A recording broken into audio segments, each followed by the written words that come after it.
उसको नहलाती, उसको धुलाती, नए कपड़े पहनाती। अपनी माँ की आंखों से गिरने वाले आंसुओं को देखकर वो छोटी सी नन्ही सी बच्ची 4 साल की अपने माँ की आंखों के आंसुओं को पोंछती जाती और कहती, मम्मा तुम क्यों रो रही हो, माँ तुम क्यों रो रही हो, तुम्हें रोने की जरूरत नहीं, मैं तो मेले में जा रही हूँ, शाम तक वापस आ जाऊंगी, शाम का खाना मैं आपके साथ बैठकर खाऊंगी। उस बच्ची को क्या मालूम कि तुझे तेरा बाप ऐसी जगह लेके जा रहा है जहां से तू दोबारा लौट कर नहीं आएगी। फिर वो जालिम बाप उस बच्ची को लेकर जाता जंगल में और पहले से कब्र खुदी रहती, गड्ढा खोदा हुआ होता। कहती, बाप कहता कि बेटी इस गड्ढे में जरा झांक कर देखो, तुम्हारी अम्मी नजर आएंगी। वो छोटी सी बच्ची अपनी माँ को देखने के लिए उस गड्ढे में झांकती, पीछे से उसका जालिम बाप धक्का देता, फिर मिट्टी ऊपर से डालने लगता। वो छोटी सी मासूम बच्ची कहती कि मुझे क्यों डाल रहे हो, मेरे ऊपर मिट्टी क्यों डाल रहे हो। वो अपने नन्हे हाथों से मिट्टी को हटाती, एक बार हटाती तब तक उसके ऊपर 10 हाथ मिट्टी और पड़ जाती। बाप उसको पूरी तरीके से दफना देता। वो चीखती चिल्लाती, आखिरी सांस तक बाप उस कब्र के पास बैठा रहता। जब यकीन हो जाता कि अब इसकी चीख बंद हो गई, आवाज बंद हो गई, मेरी बेटी मर गई होगी, तब वो गड्ढे के पास से उठकर अपने घर आता, कई नौजवानों को बुलाता और वहां बैठकर फिर शराब का जश्न चलता और फख्र किया जाता, गर्व किया जाता, आज मैंने अपनी बेटी को दफना दिया, अपनी बेटी को मार कर आया और खुशी मना रहा है। इससे बड़ी हैवानियत और इससे बड़ी जानवरियत का दौर कोई नजर नहीं आ सकता। ये मिजाज इसीलिए कयामत के दिन ऐसी बच्ची को उठाया जाएगा, अल्लाह उसको जबान देगा, वो बोलेगी। जिस बच्ची को कब्र में जिंदा दफना दिया गया, गड्ढे में जिंदा गाड़ दिया गया, कयामत के दिन अल्लाह रब्बुल आलमीन उस बच्ची से पूछेगा, सवाल किया जाएगा, वइज़ल मौऊदतु सुइलत बिअय्यि ज़ंबिन क़ुतिलत। अल्लाह उस लड़की को जिंदा करेगा, ज़बान देगा, बोलेगी वो लड़की, फिर उससे सवाल किया जाएगा, बिअय्यि ज़ंबिन क़ुतिलत। लड़की बता, तुझे तेरे बाप ने क्यों दफन किया, तुझे तेरे बाप ने क्यों जिंदा दरगोर किया, तेरा कसूर क्या था, तेरी गलती क्या थी, तू जिंदा दरगोर क्यों की गई, तुझे जिंदा क्यों मारा गया, कब्र में क्यों गाड़ा गया। वो बच्ची चीख कर जवाब देगी, आए मेरे परवरदिगार, आए अल्लाह, मेरी कोई गलती न थी, मेरा कोई कसूर न था, मेरा सबसे बड़ा कसूर, सबसे बड़ी गलती ये थी कि तूने मुझे बेटी बनाकर, मुझे लड़की बनाकर इस घर के अंदर पैदा कर दिया था। मेरा लड़की होना सबसे बड़ा जुर्म था, मेरा लड़की होना सबसे बड़ा पाप था। मैं तो यही समझती हूँ कि तूने लड़की बनाकर मुझे इस घर में पैदा किया, इसलिए यही सबसे बड़ा जुर्म था। जब सारी जनता जानवरों की तरह और गधों की तरह हो जाएगी, ये जानवरियत तो थी। अभी शराब का मंजर बताया, शराब हराम होने से पहले इसको चंद सहाबा भी पिया करते थे। मुअत्ता इमाम मालिक की रिवायत के मुताबिक एक वक्त का मंजर तो ये भी बयान किया जाता है कि एक सहाबी शराब के नशे में थे। ये उस वक्त की बात है जब शराब हराम नहीं हुई थी। एक सहाबी ने शराब पी ली और शराब पीने के बाद वो भूल गए। शराब तो इंसान की अकल को खराब कर देती है ना। शराब पीकर वो भूल गए। अब वो बेटी और बीवी में अंतर नहीं कर पाए। उन्होंने अपनी बेटी को देखा, बेटी को बीवी समझ लिया और उन्होंने बजाय बीवी के अपनी बेटी का हाथ ही पकड़ लिया। और सुनिए नौजवानों, शराब के रसिया और दिलदादा लोगों, शराब कितनी गंदी चीजें हैं, कितनी गंदी चीज है, जरा नजर डालिए। सहाबी ने शराब पी ली, भूल गए बीबी कौन, बेटी कौन, बेटी हाथ खींचने लगे उसको, बेटी चीखी, माँ दौड़ती हुई आई, उसने देखा अरे ये क्या हो रहा है। उसने जल्दी से अपने शौहर का हाथ पकड़ा और खींचा और अपनी बेटी के हाथ को अपने शौहर के हाथ से छुड़ाया और अपने शौहर को एक कमरे में बंद कर दिया। जब नशा उतर गया तब शौहर ने अंदर से दरवाजा खटखटाया, बाहर निकला, चप्पल उठाई और अपनी बीवी को पीटना शुरू कर दिया। क्यों कमरे में बंद किया? जब मारते मारते थक गए तो बीवी ने वो चप्पल उठाकर फिर शौहर को दे दी। अगर दिल न भरा हो तो और मार लो। तब उन्होंने अपनी बीवी को गले से लगाया और कहा कि मारने की वजह यह है कि तुमने मुझे बंद कर दिया। क्यों बंद किया? बीवी ने कहा इसलिए कि तुमने आज शराब पी रखी थी। सहाबी बोले वो तो मैं पीता हूं, आज पी ली तो क्या हुआ? बीवी ने कहा कि आज कुछ ज्यादा ही पी रखी थी। शौहर बोला कभी कम कभी ज्यादा, ये तो होता रहता है, आज ज्यादा पी ली तो क्या हुआ, बंद क्यों किया? बीवी बोली आज इतनी पी रखी थी कि बीवी और बेटी में कोई अंतर न कर सके, कोई फर्क में नजर न आया। क्या हुआ? पूरी बात बता दी कि आज तुमने अपनी बीवी समझकर बेटी का हाथ पकड़ लिया, उसको खींचने लगे, कमरे में ले जाने लगे, करीब था कि मेरी बेटी की जिंदगी से खेल जाते। अगर मैं वक्त पर न पहुंचती तो मैं आ गई और मैंने आपके हाथ से अपनी बेटी का हाथ छुड़ाया, आपको कमरे में बंद कर दिया। वो सहाबी कहते हैं कि मुझे ऐसा लगने लगा आय अल्लाह, मेरी बीवी की बात जबान से निकली है, इस बात को सुनने के लिए मैं जिंदा क्यों, इस बात को सुनने से पहले मैं मर क्यों ना गया, मेरा इंतकाल क्यों ना हो गया, मैं इस धरती से मिट क्यों ना गया, ये जमीन फट जाती और मैं इस जमीन के अंदर धंस जाता तो ये मेरे लिए ज्यादा बेहतर होता, ये दिन न देखना पड़ता, मुझे ये न सुनना पड़ता। उसके बाद नजरें आसमान पे डालियों पर माया, आय अल्लाह, आए मेरे परवरदिगार, मैं तुझे गवाह बना के कहता हूँ कि आज के बाद मैं शराब को हाथ नहीं लगाऊंगा, आज के बाद मैं शराब नहीं पीऊंगा। नौजवानों, जब ये शराब हराम नहीं हुई थी तब उसके नुकसान को देखकर सहाबा इससे तौबा कर लेते थे और इसको छोड़ने की कसम खा लेते थे। जब ये शराब हमारे नबी ने हराम कर दी तो हमें इससे कितना बचना चाहिए, जब हराम कर दी तो इससे हमें कितना ज्यादा परहेज करना चाहिए और इससे कितना ज्यादा दूर रहना चाहिए। शराब इंसान को जानवर बना देती है।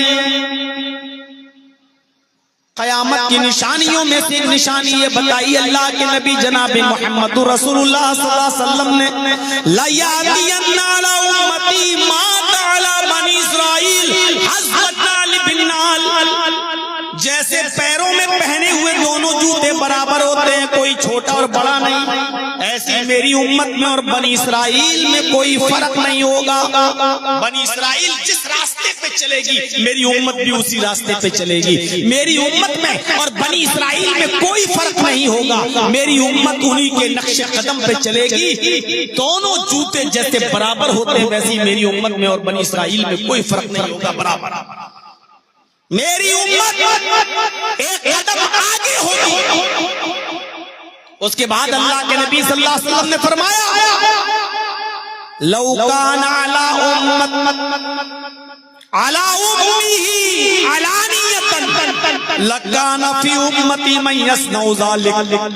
नौजवानों सुनिए, अल्लाह के नबी कहते हैं अगर बनी इसराइल में किसी लड़के ने, किसी नौजवान ने अपनी माँ के साथ ऐलानिया जिना किया होगा, रोड पर, चौराहे पर, सड़क पर, अगर किसी ने जिना किया होगा सबके सामने, बनी इसराइल में अगर किसी ने अपनी माँ के साथ चौराहे पर, रोड पर, सड़क पर, सबके सामने अगर अपनी माँ की इज्जत से खेला होगा, जिना किया होगा, लकाना फी उम्मती मय्यस्नौ ज़ालिक, तो मेरी उम्मत पर कयामत उस वक्त तक नहीं आएगी जब तक कि मुसलमानों में, मेरी उम्मत में भी ऐसे लोग पैदा ना हो जाएं जो अपनी माँ के साथ जिना करेंगे, चौराहे पर अपनी माँ के साथ जिना करेंगे, रोड पर अपनी माँ के साथ जिना करेंगे, सबके सामने। मेरे प्यारे साथियों, हाफिज अहमद इब्न हजर अस्कलानी रहमतुल्लाह अलैह ने लिखा है कि माँ के साथ मुसलमान नौजवान जिना करेगा, माँ के साथ जिना तक पहुंचाने वाला इस नौजवान को माँ की इज्जत से खेलने के लिए अगर मजबूर करने वाली कोई चीज होगी तो वो होगी शराब। शराब के नशे में धुत होकर लड़का अपनी माँ की इज्जत से भी खेलेगा। इतनी गंदी चीज है जिसके आज हम रसिया बने हैं और दिल दादा बने। इत्कलोकप्राय जनेषु खरगर मिळी धर्मतराळाय सत्वैनि भगवान दृश्यति। अंदाजा तो लगाएं आप, सारी जनता जब गधों और जानवरों की तरह हो जाएगी, धर्मतराळाय, तब धर्म की रक्षा करने के लिए, सत्वैन और सच्चाई को लागू करने के लिए, सत्यता को नाफिज करने के लिए भगवान दृश्यति, भगवान अंतिम ऋषि भेजेगा, भगवान आखिरी नबी उतारेगा, अल्लाह की तरफ से आखिरी पैगंबर उस जमाने में आएगा। उस जमाने में मोहम्मद रसूलुल्लाह सल्लल्लाहु अलैहि वसल्लम आए। उस जमाने में मोहम्मद रसूलुल्लाह सल्लल्लाहु अलैहि वसल्लम आए जब शराब पानी की तरह पी जाती थी, शराब पानी की तरह पी जाती थी, जिसको हराम का ऐलान करते हुए फरमाया इन्नमल खमरु वल मैसिरु वल अंसाबु वल अज़लामु रिज्सुम मिन अमलि शैतान फज्तनिबूहु लअल्लकुम तुफ्लिहून। ये शराब, ये जुआ, ये बुतों के थान और फाल के तीर, रिज्सुम मिन अमलि शैतान, ये सब शैतान की गंदगी है, नापाकी है। फज्तनिबूहु, इससे बचो। शराब की हुर्मत का ऐलान किया गया उस जमाने में, जुए को हराम करार दिया गया, लड़कियों की इज्जत, औरतों को सम्मान दिया गया और बताया गया। अल्लाह के नबी ऐलान करते हैं कि लोगों अपनी बेटियों को जिंदा दफन न करो। अगर तुम्हें शर्म आती है कि लड़कियों को पाल पोस कर बड़ा करने के बाद इनकी शादी करेंगे, इनका निकाह कर देंगे, इनको हम दूसरी जगह शादी करेंगे, हम किसी को अपना दामाद बनाना पड़ेगा, अगर तुम्हें शर्म लगती है इन लड़कियों को पाल पोस कर बड़ा करके इनकी शादियां करके करने पर तुम्हें शर्म आती है, तो जितनी भी बच्चियां तुम्हारे घर में पैदा होती जाएं, जितनी भी लड़कियां तुम्हारे घर में पैदा होती जाएं, उन तमाम लड़कियों को, उन तमाम बच्चों को मेरे घर भेजते जाओ, मुझे देते जाओ। मोहम्मद रसूलुल्लाह उन तमाम बच्चियों को अपनी बेटी बनाने के लिए तैयार है, उनको पाल पोस कर बड़ा करने के लिए तैयार है, उनका निकाह कराने के लिए तैयार है। अगर तुम्हें शर्म आती है तो मुझे देते जाओ, मैं उन तमाम बच्चियों को पालने और पोसने के लिए, उनको बड़ा करने के लिए, उनका निकाह करने के लिए तैयार हूं। इस तरीके से आपने लड़कियों को जिंदा दफन होने से, समाज को जुए से रोका, शराब से रोका। कितनी जिहालत थी अरब के अंदर, आपको मालूम?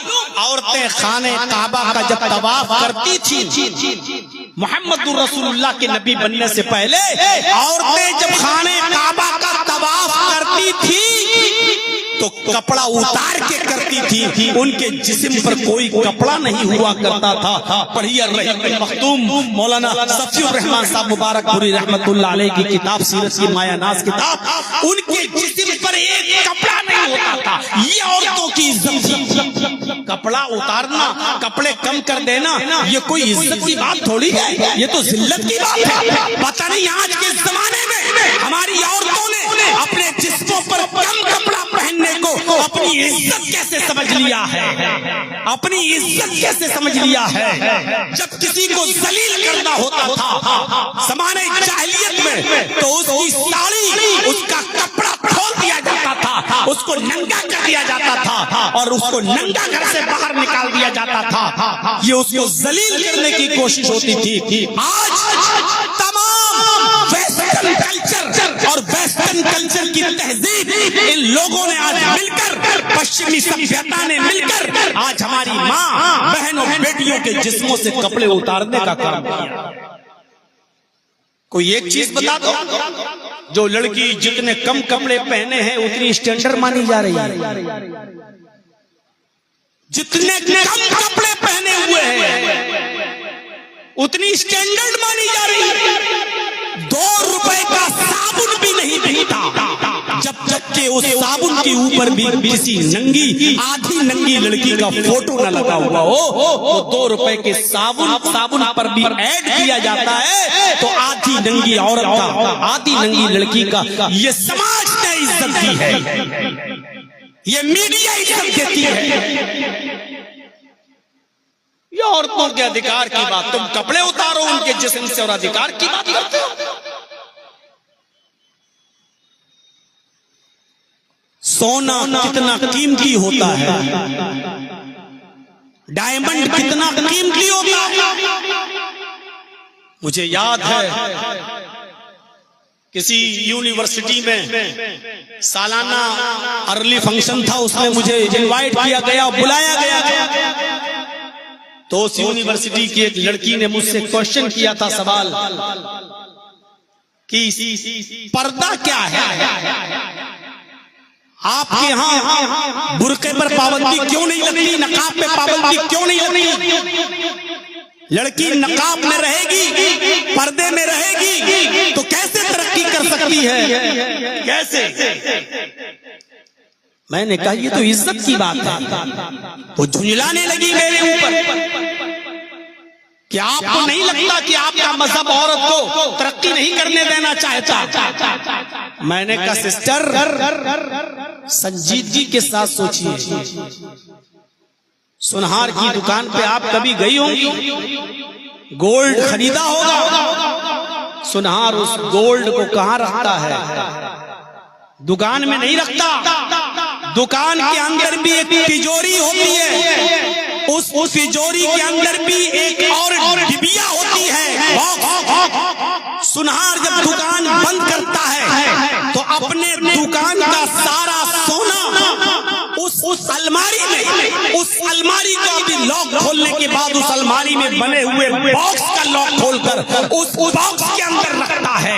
उसके बाद पहले बॉक्स को बंद करता है, फिर अलमारी को बंद करता है, उसके बाद आकर फिर अपनी दुकान को बंद करता है। मैंने कहा इसलिए क्योंकि सोना कीमती चीज है और कीमती चीज जितनी छिपा कर रखी जाए उतनी ही उसकी हिफाजत होती है। इस्लाम ने औरत पर पर्दा इसलिए फर्ज किया है क्योंकि इस्लाम ने औरत को कीमती चीज माना है। इस औरत को जितना पर्दा कराया जाएगा, जितना छिपा कर रखा जाएगा, ये औरत की उतनी हिफाजत होगी। आपको मालूम है केला उस वक्त महफूज है जब वो छिलके के अंदर महफूज है, और जैसे ही केले का छिलका उतारा, केले के छिलके को उसके ऊपर से दूर किया, उसको आप खा जाते हैं, हम खा जाते हैं, जानवर खा जाता है। लड़की जब अपने घर से बाहर आ गई, अपने सेहत के साथ बाहर आ गई, अपने फिक्र के साथ बाहर आ गई, अपने चुस्त और टाइट लिबास के साथ बाहर आ गई, गई तो समझ लो कि केला छिलके से निकल चुका है, अब इसको कोई ना कोई खा जाएगा। इसी तरीके से ये लड़की अब गैर महफूज हो चुकी है और हजारों दरिंदों की नजरें इस लड़की के ऊपर लगी हुई हैं। मेरे प्यारे साथियों, इस्लाम की इस हिकमत को समझने की कोशिश। आपने औरत को नंगा, आपने औरत के जिस्म से कपड़े उतारे हैं। आप फैसला करके बताइए कि दो सगी बहनें जा रही हो मार्केट में, बाजार में, एक चुस्त जीन्स पहने हुए हो, चुस्त टी शर्ट पहने हुए हो, बाल खुले हुए हो, लिपस्टिक लगी हुई हो, मेकअप किया हुआ हो, परफ्यूम छिड़का हुआ हो। एक लड़की ये है और एक उसी की बहन, सगी बहन उसी के साथ जा रही हो, ढीला नकाब हो, ढीले कपड़े हो, चेहरा भी ढका हुआ हो, हाथों में ग्लव्स हो, पैरों में सॉक्स हो और ढीले ढाले कपड़े पहनकर, ढीला ढाला नकाब पहनकर, चेहरे को छिपाकर ये औरत भी जा रही है। दोनों सगी बहनें हैं, दोनों साथ में जा रही हैं। आप दिल से फैसला कीजिए। चौराहे पर खड़े हुए, सड़कों के किनारे पर बैठे हुए, होटलों में चाय पीने वाले औबाश और छिछोरे लड़के, इन दोनों सगी बहनों में से किस लड़की को छेड़ेंगे, किस पर आवाजें कसेंगे, किस पर सीटियां मारेंगे और किस पर उल्टे सीधे कमेंट करेंगे? आप अपने दिल की आवाज बताइए। मेरे भाइयों, बताने की जरूरत नहीं है, मुझे आपके दिल की आवाज यहाँ तक सुनाई दे रही है। मैं जानता हूँ कि आपका जवाब क्या है, मीडिया भी जानती है इसका जवाब क्या है, पूरी गवर्नमेंट भी जानती है इसका जवाब क्या है। सबको मालूम है कि जो जीन्स पहन के गई, जो स्कर्ट पहन के गई, जो लिपस्टिक लगा के जा रही है, जो मेकअप करके जा रही है, जो चेहरा खोल के जा रही है, नौजवान लड़के इसी लड़की पर कमेंट करेंगे, इसी पर उंगली उठाएंगे, इसी को छेड़ेंगे और सारी मक्कारियों के दरवाजे इसी लड़की के लिए खुलेंगे। क्योंकि इसने जब अपनी हिफाजत नहीं की, अपना ख्याल नहीं रखा, तो जमाना इसका ख्याल क्यों रखेगा? मेरे प्यारे भाइयों, इस्लाम की इस मसलहत को समझने की कोशिश करना चाहिए हमें, आप और सब। अरब के अंदर खाने काबा में औरतें नंगी तवाफ किया करती थी। इस्लाम आया तो इतनी इज्जत दी कि औरत फिर इतनी पर्दा करने लगी, औरत इतनी फिर बाहया बन गई, इतनी नेक और शरीफ बन गई कि एक जंग के अंदर एक बच्चा शहीद हो जाता है, एक लड़का कत्ल कर दिया जाता है, एक लड़का जंग में काफिरों के हाथों मारा जाता है।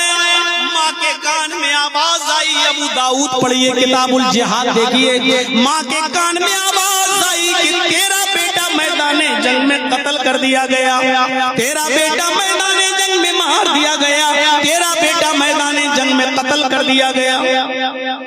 माँ ने ये खबर, मैं खल्लाद की माँ हूँ, मैं खल्लाद की माँ हूँ, मेरा बेटा मैदाने जंग में शहीद हो गया, उसको देखने आई हूँ। लोगों ने उसके शहीद बेटे की तरफ इशारा किया, ये तेरा बेटा है। उसने अपने बेटे के चेहरे को देखा, अपने बेटे के चेहरे को देखा, उसकी आंखों में आंसू थे। सहाबा कहने लगे, तेरा बेटा मैदाने जंग में कत्ल हो गया और तू पर्दे में अपने बेटे को देख रही है, यानी तुझे पर्दे का फिर भी ख्याल रहा है। अरे औरतें अपने बेटे के मरने की खबर सुनती है तो पागल हो जाती हैं, उनकी ओढ़नियां उतर जाती हैं, बाल बिखर जाते हैं, वो अपना सीना पटकने लगती हैं, अपने जिस्मों को नोचने लगती हैं, कपड़े फाड़ने लगती हैं। तू अपने बेटे को देख रही हो, इतना पर्दा, इतनी हया, इतनी शर्म कि अपने बेटे को भी देखने आई तो पर्दे के साथ आई, इतने पर्दे का एहतिमाम। कहने लगी, ओ मोहम्मद के साथियों, ओ मोहम्मद के मानने वालों, मैदाने जंग में मैंने अपना बेटा खोया है, अपनी हया नहीं खोई। मैदाने जंग में मैंने अपना बेटा खोया है, अपना पर्दा नहीं खोया है। मैदाने जंग में मैंने अपना बेटा खोया है, अपना हया नहीं खो सकती। पर्दा नहीं खो सकती। यानी कितनी बड़ी मुसीबत भी आ जाए, इस्लाम हमारे दिल से नहीं निकल सकता, उसकी तालीमात हमारे दिल से नहीं निकल सकती। ये था पर्दा, और ऐसा पर्दा बापर्दा बना दिया फिर मोहम्मद रसूलुल्लाह सल्लल्लाहु अलैहि वसल्लम ने औरत को। ये अलग बात है कि जमाने के तगय्युर ने और वेस्टर्न कल्चर ने, पश्चिमी सभ्यता ने हमारी माँ बहन बेटियों को फिर बिगाड़ दिया। मोबाइल पे आने वाले हैं वो जो आजकल जो चलने लगते हैं ड्रामे और नौटंकियां, उनको देख देख कर हमारे घर की औरतें फिर बिगड़ने लगी हैं। और आज माँ बहन और बेटियों की बेपर्दगी फिर जाहिर होने लगी है। ऐसे माहौल में जब सारी जनता जानवरों की तरह हो जाएगी, धर्म तराए, तब धर्म की रक्षा करने के लिए, सत्वैन और सच्चाई को नाफिज करने के लिए भगवान अवतरश्यति, भगवान अवतार भेजेगा। उस जमाने में अल्लाह ताला ने मोहम्मद रसूलुल्लाह को आखिरी नबी को उस जमाने में भेजा। जाओ, लोगों में हैवानियत आ गई है, उनको इंसान जानवरियत पैदा हो चुकी है, उनको इंसान बनाओ। तथस्तु शंभल गिरा में सोत स्वा जीव जाता है, मंगलाचार्य बहुला पापिता विभज्जता। इस मंत्र में बताया गया अंतिम ऋषि शंभल गिराम में आएंगे। तथस्तु शंभल गिरा में सोत स्वा जीव जाता है, शंभल गिराम में आएंगे, यानी मक्के में आएंगे। शंभल का माना होता है शांत, और गिराम मानी गांव, शांति वाला गांव, शांति वाला गांव। तथस्तु शंभल गिराम में, अंतिम ऋषि आखिरी नबी शंभल गिराम में आएंगे, यानी शांति वाले गांव में। अल्लाह ने कुरान में क्या फरमाया? शांति वाला शहर किसको कहा? मक्के को।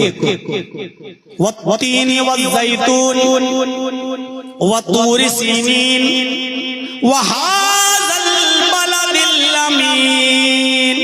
कसम में तीन की, कसम में ज़ैतून की, वत्तीन वज़्ज़ैतून, कसम में तीन की और कसम में ज़ैतून की, वतूर सीनीन और कसम में तूर सीना की, तूर सीना की, वहाज़ल बलदिल अमीन, और कसम में इस शांति वाले शहर की, यानी मक्के की। अल बलदिल अमीन अल्लाह ने मक्के को कहा है। शंभल गिराम अरबी और संस्कृत में है शांति वाला गांव, और इसको अरबी में अगर ट्रांसलेट करेंगे तो इसका तर्जमा होगा अल बलदिल अमीन, अमन वाला और शांति वाला शहर। कहाँ आएंगे? शांति वाले शहर में, यानी मक्के में पैदा होंगे। मंगलाचार्य बहुला पापिता विभज्जता, नेकियों का हुक्म देंगे, नेकियों का हुक्म देंगे, बहुला पापिता विभज्जता, और बड़े बड़े गुनाहों से रोकेंगे। बहुला बड़े बड़े पाप विभज्जता, बहुला पापता विभज्जता, बड़े बड़े गुनाहों का नाम लेकर उनको मिटाएंगे। अल्लाह के रसूल ने बड़े बड़े गुनाहों का नाम लेकर मिटाया, बड़े बड़े गुनाहों का नाम लिया। इज्तनिबुस सबाल मुबिकात, क़ालू वमा हुन्ना या रसूल अल्लाह, क़ाल अश्शिर्कु बिल्लाह। अल्लाह के नबी ने फरमाया 7 बड़े गुनाहों से बचो जो इंसान को हलाक कर देते हैं, बर्बाद कर देते हैं। साहबा ने पूछा वो क्या है बड़े गुनाह? आपने फरमाया शिर्क बिल्लाह, अल्लाह के साथ किसी को शरीक नहीं करना, शिर्क मत करना। वस्सहर, जादू, जादू टोना, जादू करना और जादू सीखना और जादू सिखाना। जानते हो इसकी सजा क्या है? जहां मिले ये इनकी गर्दन उड़ा दो। इस्लामी हुकूमत होगी वहां, यहाँ मत उड़ा देना, वरना सबसे ज्यादा बंगाल में नजर आएगा। जादू, और जादू क्या होता है? मौलाना साहब हमारी एक बहुत अच्छी दुकान है, लेकिन मेरी दुकान पे कस्टमर नहीं आ रहे हैं। मेरे बगल में एक आदमी की दुकान है, उसके पास बहुत कस्टमर आते हैं। कोई ऐसा ताबीज दीजिए, कोई ऐसी दुआ बताइए कि उसके कस्टमर टूट कर मेरी दुकान पे आ जाए। अब मौलाना जर्जीस जैसा कोई कठमुल्ला आपको ताबीज देगा लिखकर, ले इसको अपनी दुकान के सामने रात में जमीन का गड्ढा खोद के गाड़ देना। दूसरे आदमी की दुकान के कस्टमर तेरी दुकान पे आना शुरू करेंगे। ईमानदारी के साथ बताइए, अल्लाह के रसूल क्या इसलिए दुनिया में आए थे कि किसी की दुकान बंद कराएं और किसी की दुकान चलवाएं? या आप इसलिए आए थे कि तेरी दुकान भी चले और तेरी भी चले, तेरे दुकान में भी बरकत हो, इसकी दुकान में भी बरकत हो? दिल से फैसला करो आप किस लिए आए थे अल्लाह के नबी। ये मौलवी क्या कह रहा, उसके कस्टमर टूट कर तेरे पास तकदीर को बदलेगा। ये किसी की रोजी रोटी कोई नहीं छीन सकता। ये जादू करने वाले लोग हैं, जादू। अभी मेरी तकरीर एक जगह और थी, बिल्कुल बंगाल के बॉर्डर पर, वहीं से बोल के मैं सीधे यहाँ आया हूँ तकरीर खत्म करके। अभी मैंने वहां भी एक वाकया बताया। आजकल लड़कियां भी यही सब करती हैं, अक्सर, सबको नहीं कह रहा हूं, अक्सर। परेशान आदमी, इसके ऊपर बहुत बड़ा असर है, इसके ऊपर बहुत बड़ा जिन्नात है, इसके ऊपर बहुत बड़ा ये है। 95% लड़कियां बेवकूफ बनाती हैं, बल्कि मैं ज्यादा बोल रहा हूं, कम बोल रहा हूं, 99% लड़कियां गलत होती हैं। कुछ नहीं होता, कुछ नहीं। मैंने भोपाल का एक वाकया बताया था, मेरे साथ पेश आया। जब प्रोग्राम में गया तो वहां एक आदमी आया, कहता मौलाना साहब जरा मेरे घर चलो, नाश्ते की दावत है आपकी। कहता है कि मेरी बेटी को बहुत दिनों से परेशानी है, हम लाखों रुपया खर्च कर चुके हैं, जरा इसका देख लीजिए एक नजर। मैंने कहा भाई मैं ये सब नहीं जानता ना, मैं करता हूँ। अरे इतना अच्छी तकरीर करते हो मौलाना, उसको यकीन नहीं आया। कहता चलिए तो कुछ दुआ करके आ जाइए, दम करके आ जाइए। लोगों ने कहा मौलाना बहुत परेशान आदमी है, कई साल से इलाज करा रहा है, लड़की का सही नहीं हो रही है, जाओ समझ में आए तो इलाज करना, नहीं समझ में आए तो दुआ पढ़ के चले जाना। नाश्ते की दावत भी तो उसी के यहाँ है आपकी, आपको तो जाना वैसे ही पड़ेगा। मैं गया और जैसी उस लड़की पर नजर पड़ी तो कहें, उसने आंखें दाएं बाएं की, लग रहा था जैसे कच्चा खा जाएगा। बड़े बड़े मौलवी हमारा कुछ नहीं कर पाए, ये कल का लौंडा ये क्या करेगा, ये कल का छोकरा ये क्या करेगा।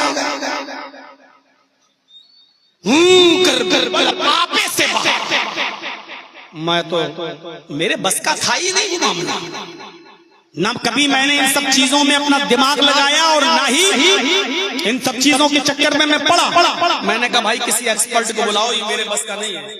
बाहर निकल के जब मैंने कहा तो लोगों ने कहा मौलाना दुआ करिए, देखिए बहुत परेशान है आप, इतने अच्छे मुकर्रिर करिए, सब लोग आपको इतना बड़ा मानते, फिर भी आप ऐसा कह रहे हैं। मैंने कहा यार कुछ दिमाग में मैंने सोचा और सोचने के बाद एक चाल चली, और चाल मेरी बिल्कुल निशाने पे लग गई। मुझे मालूम था कि लड़कियां अक्सर नौटंकी करती हैं, तो मैंने सोचा ये भी नौटंकी ही कर रही होगी। अब इसकी नौटंकी का पता कैसे चले? मैं फिर अंदर गया, मैंने उसके भाई से और उसके बाप से कहा आपकी बेटी के ऊपर बहुत बड़ा शैतान है जो उसके अंदर घुसा बैठा है। मौलाना साहब कैसे निकलेगा? मैंने कहा बहुत आसानी से निकल जाएगा, लेकिन जो मैं कहूं वो करना पड़ेगा। कहा क्या? मैंने कहा कि 1 लीटर तेल लाओ सरसों का। 1 लीटर तेल आ गया। मैंने कहा यहीं पर स्टोव लगाओ और 1 लीटर तेल को कढ़ाई में खौलाओ। कढ़ाई आ गई, स्टोव आ गया, तेल भी रख दिया और तेल खौलने लगा, बिल्कुल उबलने लगा, जोश मारने लगा, बहुत गर्म जब हो गया तो मैंने कटोरी में वो तेल भरा और चिमटे से पकड़ा।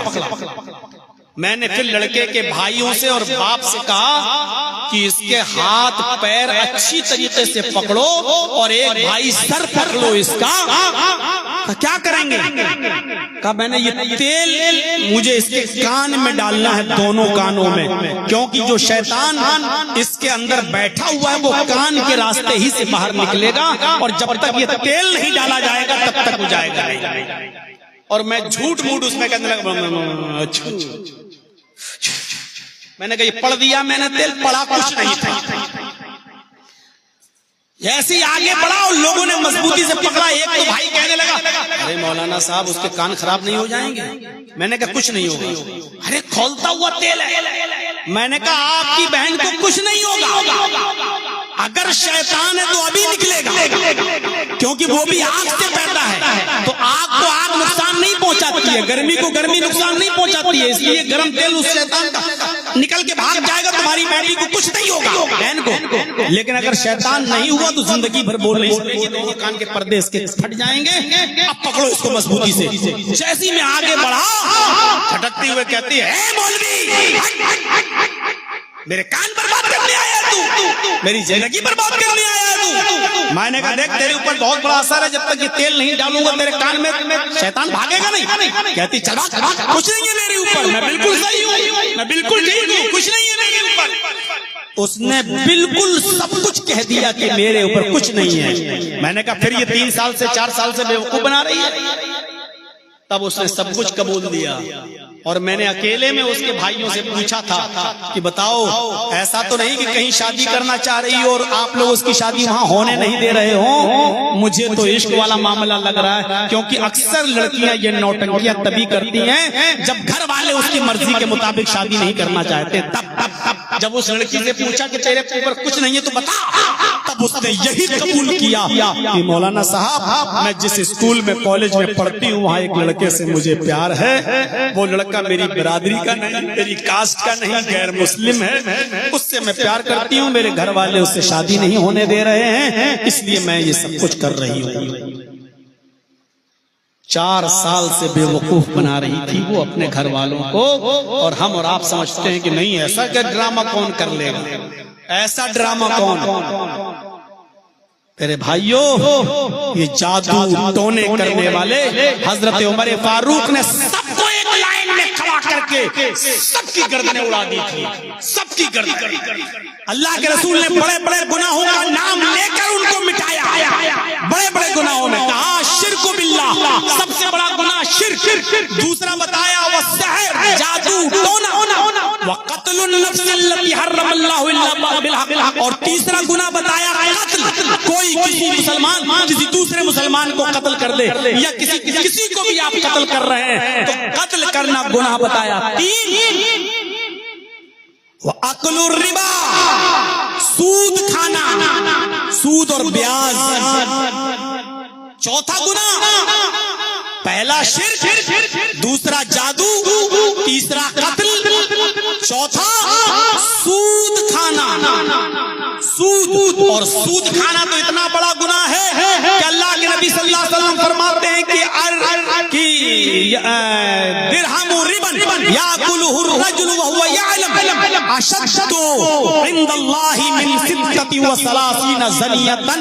सूद का 1 रुपया खाना अल्लाह के नजदीक इतना बड़ा जुर्म है कि अगर कोई 36 मरतबा किसी लड़की के साथ जिना कर ले, किसी औरत के साथ जिना कर ले, 36 मरतबा 36 बार जिना कर ले, अल्लाह के नजदीक 36 मरतबा जिना करने से भी बड़ा गुनाह है सूद का 1 रुपया खाना, ब्याज का 1 रुपया खाना जिसने अपने ऊपर खाया है। सूद का और ब्याज का मैं जानता हूँ पता नहीं किन किन पे गाज गिर रही होगी, लेकिन इसमें बुरा मानने की बात नहीं, इसमें आप और हम कोई नहीं बचे। हम का बल्ला मौलवी तबका भी नहीं बचा है। कौन सा मौलवी ऐसा है कि जिसका बैंक अकाउंट नहीं चल रहा है, सेविंग अकाउंट, करंट अकाउंट सबके खुले हुए हैं, वहां जो इंटरेस्ट मिलता है बढ़ता है, क्या वो ख्याल रखता है? क्या ख्याल रखता है कि हमारा इतना पैसा बढ़ गया है? क्या अभी मैं ये नहीं बताना चाहता हूँ कि ब्याज के पैसे का क्या किया जाए, जो बढ़ता है उसको छोड़ दिया जाए या लिया जाए, और लिया जाए तो उसका क्या किया जाए, ये एक अलग मसला है, ये एक अलग मसला है। लेकिन सूद का 1 भी रुपया आप अपने ऊपर इस्तेमाल करना, अपने ऊपर इस्तेमाल करके खाना, ये 36 मर्तबा किसी औरत के साथ, किसी लड़की के साथ जिना करने से भी ज्यादा सख्त है अल्लाह के नजदीक। हम और आप जरा अंदाजा लगाएं, किसी को 1 लाख रुपया दिया, 1 महीने के बाद उससे 1,05,000 हम लोग ले रहे हैं। गरीबी का फायदा उठाते हैं, उसकी मजबूरी का बचोगे नहीं कयामत के दिन, कोई नहीं बचेगा। सूद किसी कीमत पर जायज नहीं है। एक हदीस में तो अल्लाह के नबी ने फरमाया, सूद ऐसा है जैसे कोई शख्स अपनी माँ के साथ, मिस्लो इतियान रजुली उम्महू, ऐसा है जैसे कोई शख्स अपनी माँ के साथ जिना कर रहा है, अपनी माँ के साथ निकाह कर रहा है। माँ के साथ निकाह हो जाएगा? माँ के साथ निकाह नहीं होगा। निकाह में ये 3 आयतें पढ़ी जाती है ना, या अय्युहल्लज़ीना आमनू तक़ुल्लाह हक़्क़ तुक़ातिह वला तमूतुन्ना इल्ला व अंतुम मुस्लिमून, या अय्युहन्नासु तक़ू रब्बकुमुल्लज़ी ख़लक़कुम मिन नफ़्सिन वाहिदा व ख़लक़ मिनहा ज़ौजहा व बअ्थ मिनहुमा रिजालन कसीरन व निसाअ वत्तक़ुल्लाहल्लज़ी तसाअलून बिही वल अरहाम इन्नल्लाह काना अलैकुम रक़ीबा। और तीसरी आयत, या अय्युहल्लज़ीना आमनू तक़ुल्लाह व क़ूलू क़ौलन सदीदा युस्लिह लकुम अअमालकुम व यग़फिर लकुम ज़ुनूबकुम व मन युतिअल्लाह व रसूलहु फ़क़द फ़ाज़ फ़ौज़न अज़ीमा। ये 3 आयतें निकाह में पढ़ी जाती हैं। इन 3 आयतों के पढ़ने से पहले निकाह नहीं होता है। ये 3 आयतें खुतबा निकाह में पढ़ी जाती हैं, उसके बाद इजाब व कबूल कराया जाता है। जब लड़का कह देता है कि हाँ मैंने कबूल किया, तब जाकर बीवी हलाल होती है। मेरे भाइयों, तसव्वुर करो, माँ बाप के साथ अगर कोई लड़का निकाह करना चाहे तो ये तीनों आयतें पढ़ दे तो क्या माँ हलाल हो जाएगी? 1 लाख भी कुरान पढ़ दे तब भी माँ हलाल नहीं होगी। यही बताना चाह रहे हैं अल्लाह के रसूल। जिस तरह माँ पर 1 लाख बार भी कुरान पढ़ दो तो माँ हलाल नहीं होगी, इसी तरीके से सूद को कितनी भी दुआ पढ़ के खाओ, बिस्मिल्लाह कह के खाओ, अल्हम्दुलिल्लाह कह के खाओ, जिस तरह माँ लाखों बार कुरान पढ़ने के बावजूद हलाल नहीं होगी, उसी तरीके से सूद किसी भी कीमत पर हलाल नहीं होगा। सूद हलाल नहीं होगा, हराम ही रहेगा, हराम बहुत बड़ा गुनाह है। तो अल्लाह के रसूल ने 4था गुनाह बताया। बड़े बड़े गुनाहों का नाम लेकर आप मिटा रहे हैं। आपने फरमाया वो अकुलुर रिबा, पहला शिर्क, दूसरा जादू, पहला शिर्क, दूसरा जादू, तीसरा कत्ल, चौथा अकुलुर रिबा, सूद खाना, और 5वां वो अकलू माल यतीम, यतीम का माल नाहक तरीके से खा जाना। यतीम का माल, बच्चा छोटा है, बाप मर गया, माँ मर गई और आपके पास रख गए, बेटा जब मेरा बालिग हो जाए तो आप उसके हवाले कर देना। अब आप बेटे के बालिग होने के बाद अब आप कह रहे हो मेरा इतना खर्च हो गया तेरी पढ़ाई में, तेरी लिखाई में, तेरे परवरिश में, इतना खिलाया पिलाया, अब तू अपना हिस्सा लेगा? तेरा बाप जो छोड़ के गया तू लेगा? मेरे भाइयों, फरमाया यतीम का माल नाहक तरीके से खा जाने वाला, ये आप बड़े बड़े गुनाहों का नाम लेकर खा रहे हैं। इसी तरीके से इसमें हम लोग भी नहीं बचेंगे। बड़े बड़े मदरसे चला लो, यूनिवर्सिटियां चला लो, कुछ भी ले लो, अगर आप यतीमों और गरीबों के नाम पर आप ले रहे हैं तो यतीमों पर खर्च होना चाहिए, यतीमों पर। लेकिन आप नजर डालें, ऐसे कितने लोग आपको मिलेंगे जिनकी कमाई पर नजर डालें आप तो कुछ नहीं है। उनसे पूछो कि आपकी सैलरी कितनी है, कुछ नहीं है। क्या कमा रहे हैं, आपका बिजनेस क्या, कुछ नहीं। तो फिर ये तेरी बिल्डिंग कैसे बनी? ये 3 मंजिल का तेरा मकान कैसे बन गया? आज तेरे पास इतना पैसा कहां से आ गया? आज मदरसे का एक मामूली मौलवी होकर आज इलेक्शन तुम कैसे लड़ रहे हो जिसमें लाखों रुपया खर्च होता है? तुम तो मस्जिद के इमाम हो, तुम्हें 10,000 रुपए महीना मिलता है जो बीवी बच्चों पे खर्च होता है। ये पैसा कहां से आया? मेरे प्यारे साथियों, ये सब सवालात हैं जो अपनी जगह पर बाकी है। गरीब और यतीमों का माल किसी भी तरीके से खाया जाए वो गलत है और ये कबीरा गुनाह है। अल्लाह के नबी सल्लल्लाहु अलैहि वसल्लम ने इसी के बारे में फरमाते हुए कहा, अक्लु माल यतीम, यतीम का माल नाहक तरीके से खा जाने वाला भी गुनाह।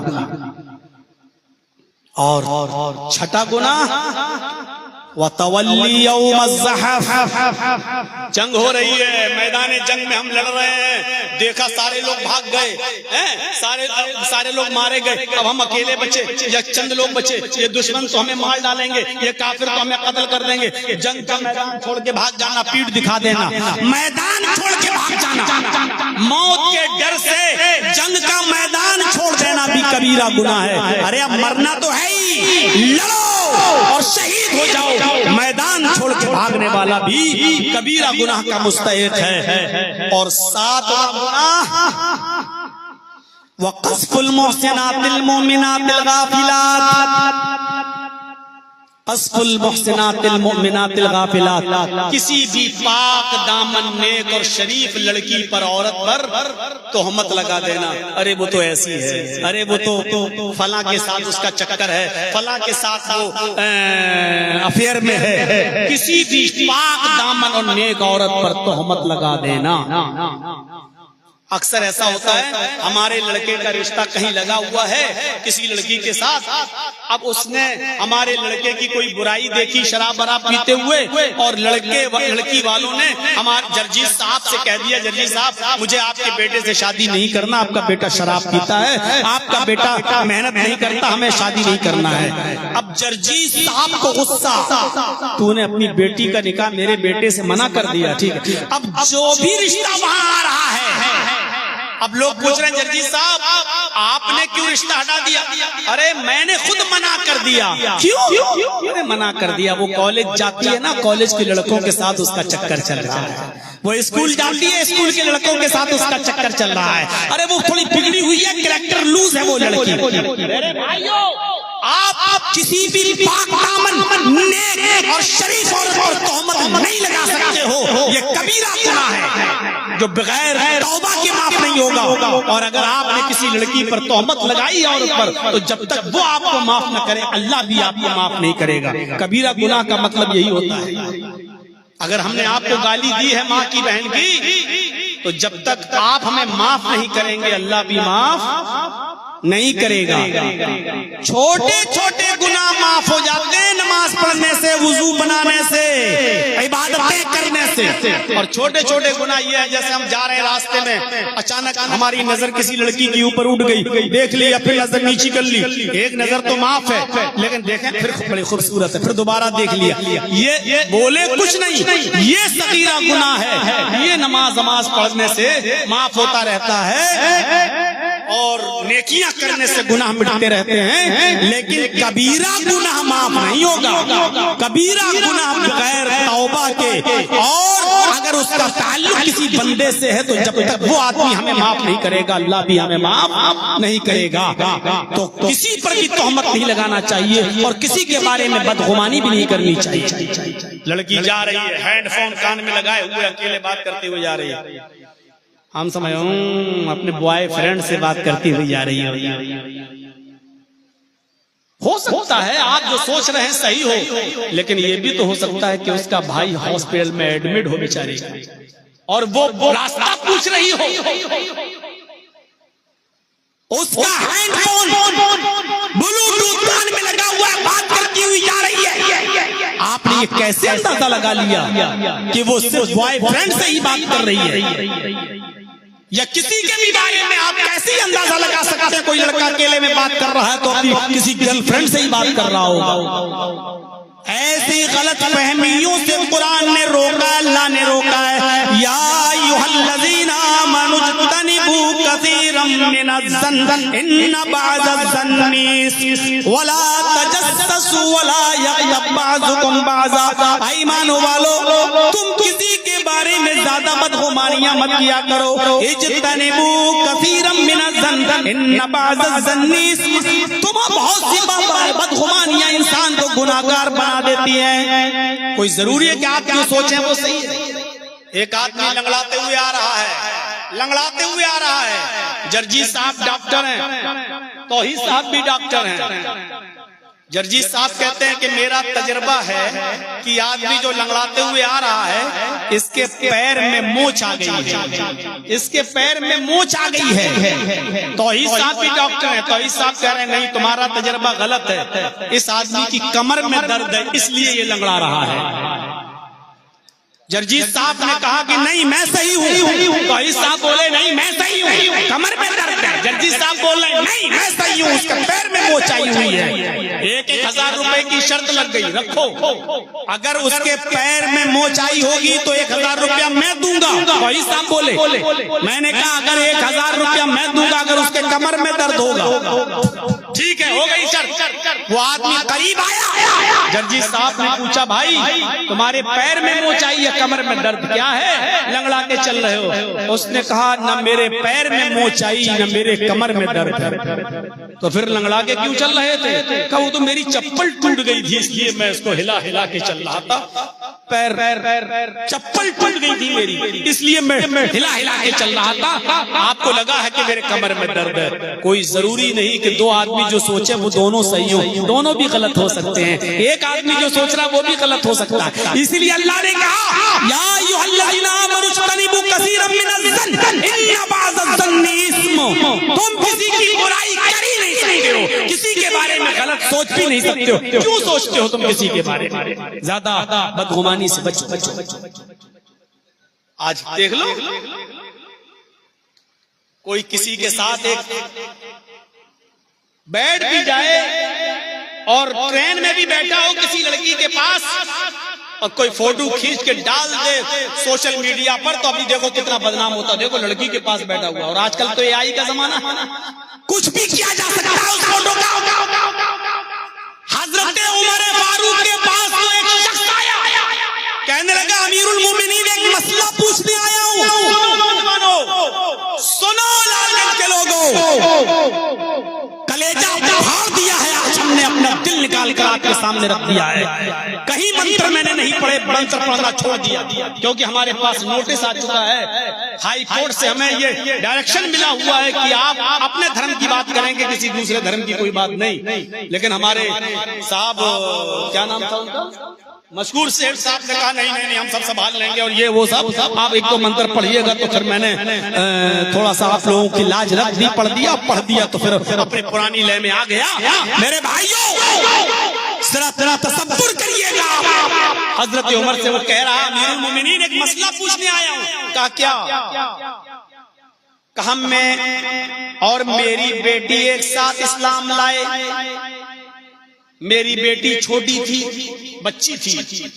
जब मैं इस्लाम लाया तो मेरे साथ मेरी छोटी बच्ची भी इस्लाम लाई। मैं मुसलमान, बेटी भी मेरी मुस्लिम। फिर एक दिन आया कि मेरी बेटी बालिग हो गई, कई साल के बाद मेरी बेटी जवान हो गई। अमीरुल मोमिनीन, जब मेरी बेटी बालिग हो गई तो मेरी बेटी से एक गुनाह हो गया, और गुनाह ये हुआ कि मेरी बेटी जिना कर बैठी, जवानी को कंट्रोल न कर पाई और एक लड़के के साथ उसने जिना कर लिया। लेकिन जैसे ही वो जिना से फारिग हुई लड़का तो भाग गया, चला गया।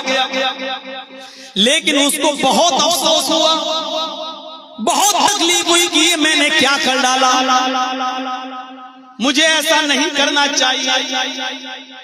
अमीरुल मोमिनीन, मेरी बेटी ने किचन से छुरी निकाल ली, वो अपना हाथ काटने लगी, अपनी बाहें काटने लगी, उसने अपने सीने पर भी छुरी मारी, उसने अपनी रान पर भी छुरी मारी। करीब था कि वो अपने पेट को फाड़ ले, पेट पर छुरी मारने वाली थी कि इसी बीच में घर में घुस गया, घर के अंदर दाखिल हुआ। मैंने अपनी बेटी को लहूलुहान देखा तो मैंने अपनी बेटी के हाथ को पकड़कर छुरी उसके हाथ से छीन कर फेंक दी। बेटी ये क्या कर रही हो?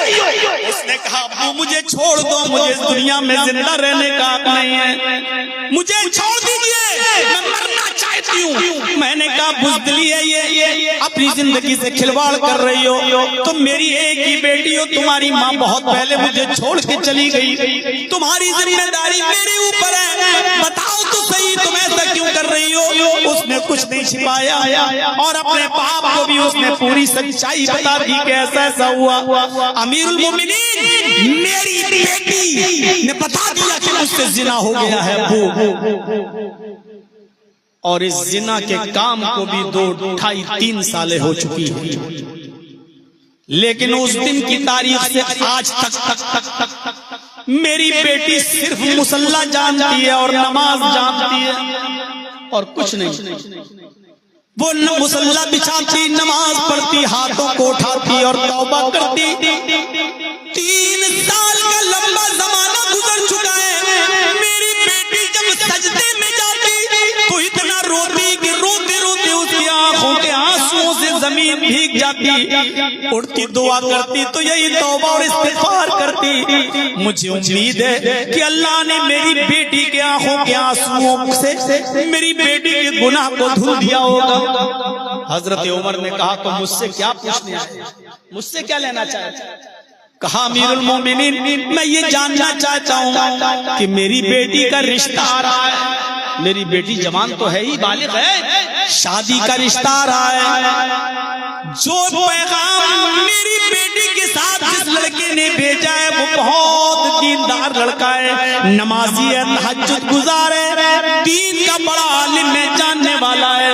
वो मेरी बेटी से निकाह करना चाहता है। हजरत उमर ने कहा तो फिर दीनदार लड़के से तुम अपनी बेटी का निकाह क्यों नहीं कर रहे हो? कहा अमीरुल मोमिनीन मैं करना चाहता हूँ, लेकिन मसला पूछना ये है कि मैं उस लड़के को अपनी बेटी का वो काम बताऊं या ना बताऊं जो पहले वो कर चुकी है। उस लड़के का पैगाम आया है, मैं अपने उस होने वाले दामाद को अपनी बेटी का ये जुर्म जो 3 साल पहले उसने किया जिना, वो बताऊं या ना बताऊं?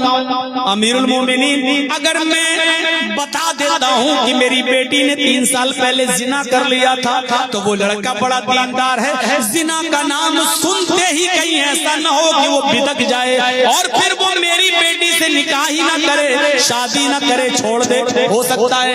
और अगर ना बताऊं, चुपके से बगैर बताए मैं अपनी बेटी का निकाह कर दूं तो डरता हूं कि कल कयामत के दिन अल्लाह मुझे धोखा देने की सजा न दे कि तुझे तो मालूम था कि तेरी लड़की मुजरिम है, फिर तूने उस दामाद के साथ तूने खिलवाड़ क्यों किया, उसको सही सही बात क्यों नहीं बताई? अगर नहीं बताता हूँ तो डरता हूँ कि अल्लाह कहीं मेरी गिरफ्त न कर ले, अल्लाह धोखा देने की सजा मुझे न दे, और बता देता हूँ तो डरता हूँ कि लड़का कहीं मेरी बेटी को छोड़ न दे, ठुकरा न दे निकाह। हजरत उमर फारूक ने कोड़ा निकाला और कोड़े को हवा में लहराते हुए कहा, जब तेरी बेटी की जिना वाली बात मुझे भी मालूम न थी तो तूने फिर मुझे क्यों बताया? जब ये तुझे और तेरी बेटी के अलावा और उस लड़के के अलावा किसी को नहीं मालूम तो फिर तूने उसको फाश क्यों किया, तूने उसको जाहिर क्यों किया, तूने उसको मुझे क्यों बताया? कहा अमीरुल मोमिनीन मैं तो मसला पूछने आया था। कहा मसले का जवाब सुन। कहा अगर तू परदेसी न होता, अगर बाहर से आया हुआ न होता तो अपनी बेटी की जिना की बात मुझे बताई, मैं इस पर तुझे कोड़े मारता, मैं तुझे सजा देता, लेकिन तू मसला पूछने आया इसलिए सुन। क्या तूने अल्लाह के नबी की हदीस नहीं पढ़ी? क्या तूने नबी का फरमान नहीं सुना? अल्लाह के नबी फरमाते हैं जो आदमी अपने गुनाह से तौबा कर ले वो ऐसा हो जाता है अल्लाह की नजर में जैसे उसने कोई गुनाह ही नहीं किया। तेरी बेटी तो 3 साल से तौबा कर रही है, 3 साल से गिड़गिड़ा रही है, 3 साल से माफी मांग रही है और रो रही है, तो अल्लाह की नजर में तेरी बेटी ऐसी है जैसे उसने गुनाह ही नहीं किया। जब वो तौबा कर चुकी तो सुन, अल्लाह ने जब तेरी बेटी की ऐब को छिपा लिया तो तू भी छिपा ले, अल्लाह ने जब तेरी बेटी के ऐब पे पर्दा डाल दिया तो तू भी पर्दा डाल, और जा और चुपके से अपनी बेटी का निकाह कर दे, उस लड़के को कुछ मत बता, तौबा करने वाला अल्लाह की नजर में ऐसा हो जाता जैसे उसने गुनाह किया ही नहीं। ये है बुराइयों को छिपाने का हुक्म, ये है दूसरों के ऐबों पे पर्दा डालने का हुक्म, ये है किसी को अपनी आंख से भी कोई गुनाह करते हुए देख लो तो उसको भी छिपाने का और उस पर भी पर्दा डालने का हुक्म अल्लाह के नबी ने फरमाया। जो दुनिया में अपने किसी मुसलमान भाई के ऐब पे पर्दा डालेगा, क़यामत के दिन अल्लाह उसके ऐबों पे पर्दा डालेगा। तो अल्लाह ताला से दुआ करो कि हम हर मुसलमान के ऐब पे पर्दा डालने वाले बन जाएं। किसी के अंदर कोई बुराई देखे तो उसको बुलाएं और चुपके से उसको अकेले में नसीहत करें। ये आखिरी मंत्र मैं आपके सामने पढ़ता हूँ मेरे भाइयों, सुनिए। उस मंत्र में तो सब कुछ कह दिया गया। ओ वाच ऊपर प्रेमड़ा माया मत विशारद तब देवो महाराज मंदा सरास्तो मागिता मर्मोज शिष्ट समंजियात तथा तत्पश्य भोन इति श्रुत्वा तदृष्टा परम विस्मय मागिता चतुर्विभ्रात्र में देव कृष्यामि क्लक्ष्यम भवन्तो बांधवा देवा स्वाशेनाउत्रश्यथा शरम सुधारी सदूष का उच्चला पिलिंगच्छेदीन सर्वभक्षो मतो पर भविष्य पुराण प्रतिसर परो खंड 25 खंड 3 मंत्र नंबर 25, 26, 27, 28, 29, 30 मैंने 6 मंत्र आपके सामने लाइन से पढ़ दिए, जिसमें मोहम्मदुर रसूलुल्लाह आखिरी नबी की भविष्यवाणी की गई है कि अंतिम ऋषि जब इस धरती पर आएंगे तो उनकी पहचान क्या होगी। उनकी पहचान बताई गई है, सुनो। उनकी पहचान ये होगी शरम शुरूधारी, वो लंबी दाढ़ी रखेंगे। सदूशका, दूसरी पहचान उनकी होगी कि चोटी नहीं रखेंगे। यहाँ जो चोटी होती है ना, हमारे हिंदू भाई पूरे बाल काट लेते हैं, सर पूरा, यहाँ चोटी छोड़ देते हैं। उनका अकीदा है, आस्था है, उनका ये विश्वास है कि शंकर जी की चोटी से गंगा जमुना निकली है। जैसे मुसलमानों का अकीदा है कि इब्राहिम अलैहिस्सलाम अपनी बीवी हाजरा और अपने बेटे इस्माइल को मिना के मैदान में जब छोड़ के चले गए और हाजरा जब पानी की तलाश में सफा और मरवा के चक्कर लगाने लगी और पानी नहीं मिला तो दुआ करने लगी कि अल्लाह मेरा बच्चा प्यासा मर जाएगा, मेरे बेटे के लिए पानी का इंतजाम कर। तो अल्लाह ने जिब्रील को हुक्म दिया, इस्माइल जिस जगह अपने पैरों की एड़ियां रगड़ रहे हैं उसी जगह पर तुम पर मारो, पानी का चश्मा जारी हो जाएगा। जहां इस्माइल एड़ियां रगड़ रहे थे वहीं पर जिब्राइल ने पर मारा और जमजम का चश्मा जारी हो गया। तो हमारे मुसलमान भाइयों का अकीदा भी बहुत सही है कि इस्माइल अलैहिस्सलाम के पैरों की एड़ियों से जमजम निकला, जबकि जमजम जिब्राइल के पर के मारने और अल्लाह के हुक्म से निकला है। जिब्राइल के पर से भी नहीं, अल्लाह के हुक्म से निकला है। जैसे मूसा अलैहिस्सलाम को अल्लाह ने कहा समंदर में लाठी मारो, रास्ता बना देंगे। मूसा अलैहिस्सलाम ने समंदर में लाठी मारी, समंदर 2 हिस्सों में बट गया।